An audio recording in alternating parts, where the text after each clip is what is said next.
The Final Fantasy series has produced some of the greatest role-playing games on Earth, but if you stick around for long enough, even the most inspiring entities are bound to fall on hard times. To maintain its relevancy, Final Fantasy has had to evolve and take risks. And sometimes, those risks prove too great. We decided to stick to the games that actually included the words Final Fantasy in their title, so trash like Chocobo Racing isn't worth mentioning here. No Ultima spell can ever annihilate the following games from existence, and no Phoenix Down can ever revive them to their full strength. The Green Wrath is awoken. The spirit comes. Number 10. Final Fantasy XIII. Many of the games on this list are bad or broken in various ways, but none are as disappointing as Final Fantasy XIII. After an impressive reveal trailer at E3 2006, North American fans waited nearly 4 years to play Final Fantasy in high definition. Their patience was rewarded with an absurdly linear game that still spits out tutorials after a dozen hours of play. Twisting the knife even further are obnoxious characters like the painfully enthusiastic Snow and Vanille, a high-pitched dimwit we never need to hear again. Final Fantasy XIII isn't a paradigm shift at all, just a bad game. It received a great score from GT upon release, but the game has no defenders among the current staff.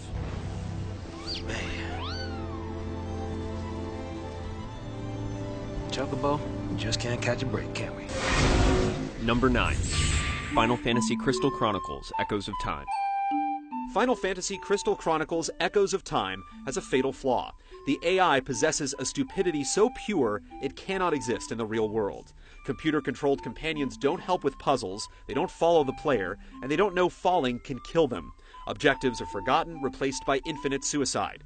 We'd blame them for ruining the game, except for all the other fatal flaws: text-only communication for multiplayer, inadvertently creepy cutscenes, and an isometric perspective that makes every jump a leap of misguided faith. Perhaps the suicidal AI is just looking for a way out of the game.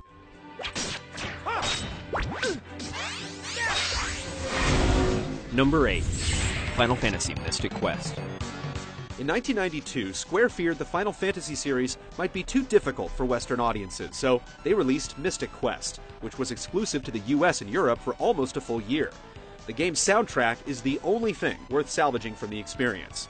The story is painfully basic, and the inventory is the smallest of any console Final Fantasy. Random enemy encounters are absent, enemies stand around waiting to get hit, and typical combat options are stripped and simplified. It tried to be known as the Final Fantasy that brought the great gaming markets together, but instead was labeled as one of the franchise's black sheep.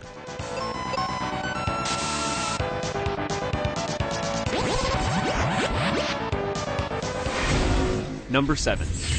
Final Fantasy Fables: Chocobo's Dungeon. Putting you directly in the feathers of a combat-ready chocobo isn't a terrible idea, even if you aren't a fan of this plush, wide-eyed variant, but the Wii version of Chocobo's Dungeon feels like it didn't spend enough time in the incubator. While the opening scenes promise a bright and colorful future, the reality is that you spend most of the game in dull, brown dungeons. Rather than offering expanding variety, the random levels are a practice in tedium and repetition, encouraging routine over strategy. Overall, the monotony of Chocobo's Dungeon overwhelms its charms. Chocobo, stop distorting the future. Number 6. Final Fantasy Legend. This Legend is a case of mistaken identity. The four-color fledgling known as the Game Boy had its very own Final Fantasy, but Legend is a saga game. The first, in fact, rechristened stateside. While it boasted a few standout features like having monsters in your party and distinctive worlds canopied throughout a sprawling tower that pierces the sky, the overall effect was anemic at best, and more often than not just a blend of bland, grindy, unnecessarily punishing, and difficult gameplay. Even for the time period. Number 5. Final Fantasy II. The original Final Fantasy is considered a landmark moment for Japanese role-playing games. Its sequel isn't. Final Fantasy II is a failed experiment that attempted to transform the leveling system of the first game. Yet instead of being revolutionary, it led to ridiculous situations like attacking your own party members to increase their hit points. Sometimes, flexibility is less important than efficiency, and Final Fantasy II's unbalanced monotony is something we never want to experience again. Number 4. Dirge of Cerberus: Final Fantasy VII. Maybe Vincent Valentine should have just crawled back into the coffin he came out of after wrapping up his turn-based battling duties in Final Fantasy VII. This deeply flawed action RPG spin-off is almost as awkward as having a metal claw for an arm, and even more embarrassing. Squeenix made extensive gameplay tweaks to the game before releasing it in North America, but apparently you just can't polish a Turk. The game was such a crime that it's no wonder this brooding loner's career got the death penalty. Sorry, Vincent, buddy, but it looks like the dirge tolls for thee. Number 3. Final Fantasy IV, The After Years. Though Final Fantasy VI often gets the label as the best 2D Final Fantasy, 4 typically nips at its heels. So when Square Enix announced a sequel to one of the 2D installments, many of us got excited. Then reality set in on this dubious fantasy, with a plot that reads like bad fanfiction, poorly designed areas, and a soulless quest that relies too hard on nostalgia. We'll stick by our stance that The After Years is merely an afterthought. What's worse is that originally it was released in episodic format, angering fans who simply wanted to purchase the entire game immediately. It's best to pretend this sequel never happened.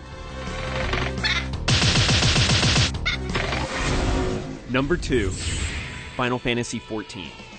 Final Fantasy XI is Square Enix's most profitable Final Fantasy game and has held a sizable player base for over a decade.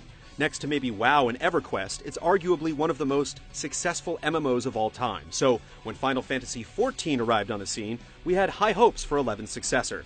What we got was not only one of the worst MMO experiences of all time, but one of the worst games, period. Despite extensive beta testing and the top talent that made Final Fantasy XI a success, early adopters endured a poorly designed experience that even the staunchest of fans couldn't stomach. At least Square Enix managed to turn it around with A Realm Reborn. Otherwise, this could have gone down as one of the most spectacular failures in Final Fantasy history. Number 1. Final Fantasy All the Bravest. Final Fantasy All the Bravest is just the worst. It's a disgusting turd of a game, slathered in fan service sauce. Shame on you, Square Enix, for rehashing our favorite sprites and music, preying on our emotional nostalgia, and lecherously eyeing the gill in our pockets.